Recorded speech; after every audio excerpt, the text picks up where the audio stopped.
So what is up, guys? Nick here, helping you to master your technology, and welcome to the iPhone 15 after 90 days. Now we're going to get right into this by talking about the key specifications that matter.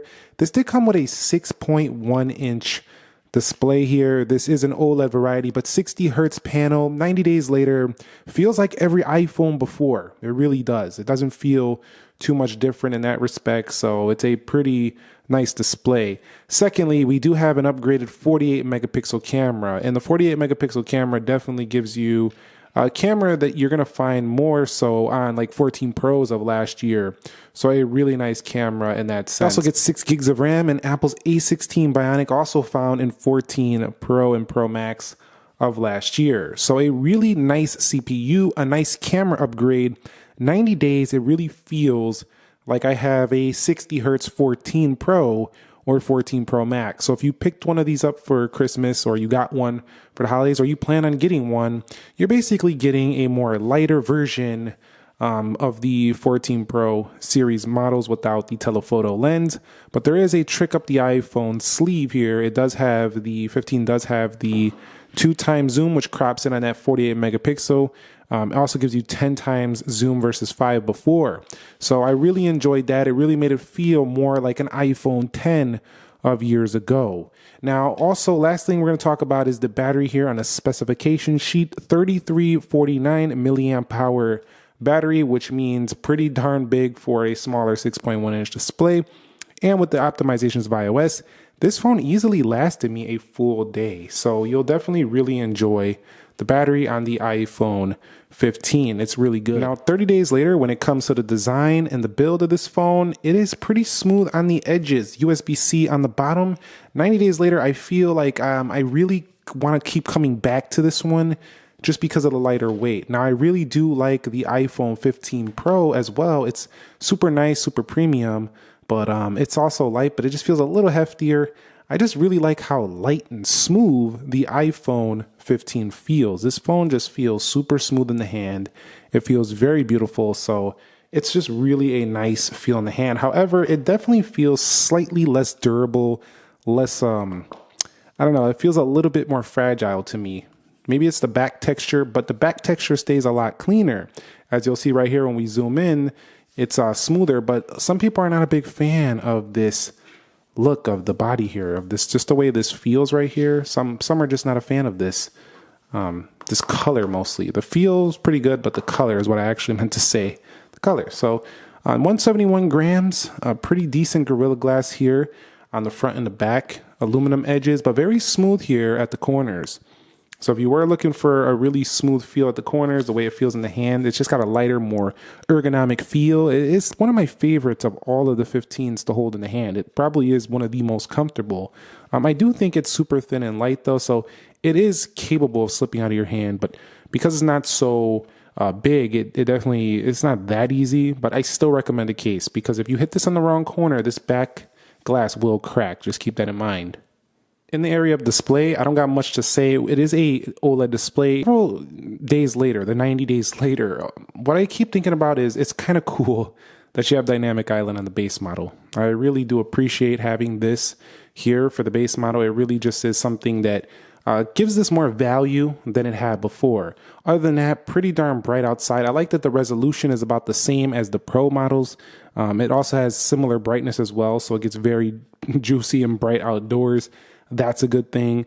But the same 6.1 inch size makes it feel kind of like we're having the same phone over and over again since iPhone 12. However, bezels do look a little bit slimmer than before. So if you had like a 10R, an iPhone 11, anything like that, you'll really probably appreciate the slimmer bezels. Contrast is very good, although the contrast doesn't punch up to the level of like a Samsung device, which is super vivid or anything like that.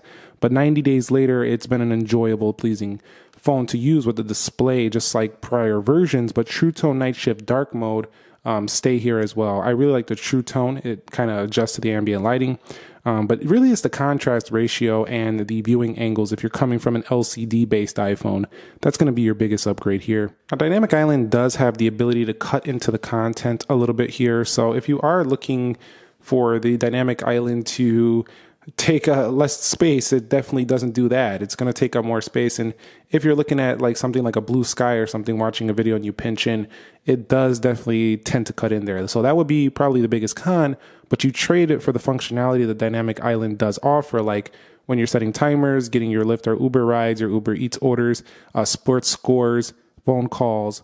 There's quite a bit it's doing nowadays. So it's a pretty nice add-on, even if it does cut into the content a little bit more. Although I would like to see a full screen iPhone someday. Maybe we're going to be waiting a few years for that though. Now, when talking about the cameras themselves though, I really have appreciated, like I talked about earlier, was the iPhone's ability to go 2x zoom now. I mean, I know it's nothing if you had a Pro, but for base users, this is a really nice jump to have basically what the Pros used to have, and to have 10x zoom, which is what some of the Pros used to have. So it's not a pro camera. It's pretty darn close, and it's very good in the video department as well, doing 4K 60 cinematic. And if you flip it over to the front, you have that ability to use the portrait mode automatically if it detects the face. You can see the little F icon right there. You'll see it right there. It can definitely give you a really nice automatic portrait mode. So it's a pretty great touch there. And, let's take a look at some of the photo samples here just to show you the capabilities of Smart HDR5. They really just punch up the overall image after the fact. The post-processing is pretty darn amazing. So if you are looking for a really nice image, you're really going to like the 15. But if you're looking for extra long zoom, which I don't think most people are going to need any more than what the 15 offers. If you do need it, you want to go Pro, you're going to have to pay extra for that. But I was seriously impressed with the iPhone 15's just general photography. I feel like I don't even need to use the Pro, honestly. Like I'm recording some extra video footage here in this video, some B-roll. You'll see right here on the iPhone 15 Plus, this one in the frame right here. So this is definitely basically the same, exact same camera. It's amazing in pretty much most respects. So 90 days later, I think it's been pretty darn good here for the 15. Now in the area of performance, I gotta say that the iPhone 15 is really, it's actually super fast. It just doesn't kind of feel as fast as it does smooth. And what I mean by that is that the animations are slower than some competing Android phones, but there's something about it that doesn't bother me that actually makes me very happy. It's consistent. There's a level of consistency here that you just do not find on Android phones. And I don't care if they're even the most premium ones. I think it's just the iOS platform, the App Store, all this stuff. It's just consistent all day, every day. It's always smooth, always quick enough. And while there is snappier phones out there to launch apps, regardless of the fact they don't have 120 hertz, that's not an excuse though. I still think Apple needs to put a 90 hertz or 120 hertz on the next base models considering their price point. So the battery life experience has been basically an all-day experience, but not much more. So if you were looking for a ton of extra battery life day to day, this is not going to provide it to you. But this is not one that you got to worry about. You probably don't even need a battery pack if you're a medium to heavier user. This is going to get you through the whole day very easily. But this one just isn't going to finish with some extra juice for the next day unless you're like a super light user. But a regular medium to heavy iPhone user is charging this one up every night.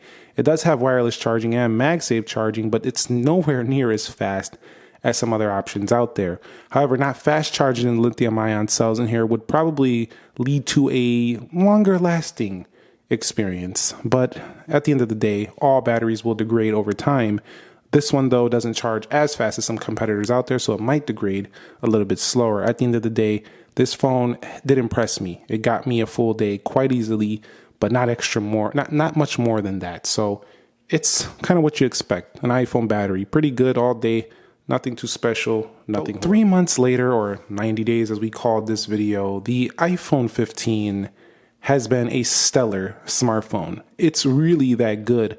The problem, though, is just simply that I just want a promotion. And not because, people even notice it, but I still think that because Samsung offers this on the base S23 and S24, at this price point, I just know that one feature would make this nearly a hard sell to the iPhone. It probably would take away some Pro customers, if we're being honest. But at the end of the day, the 15 feels a lot closer to a Pro now than it ever did before, mostly due to the nice back texture glass, a 48 megapixel camera, more zoom now and dynamic island. There feels like there's less of a reason to buy a Pro this year unless you absolutely need the 90 or 120 hertz, which in the case of a lot of tech fans, they do need.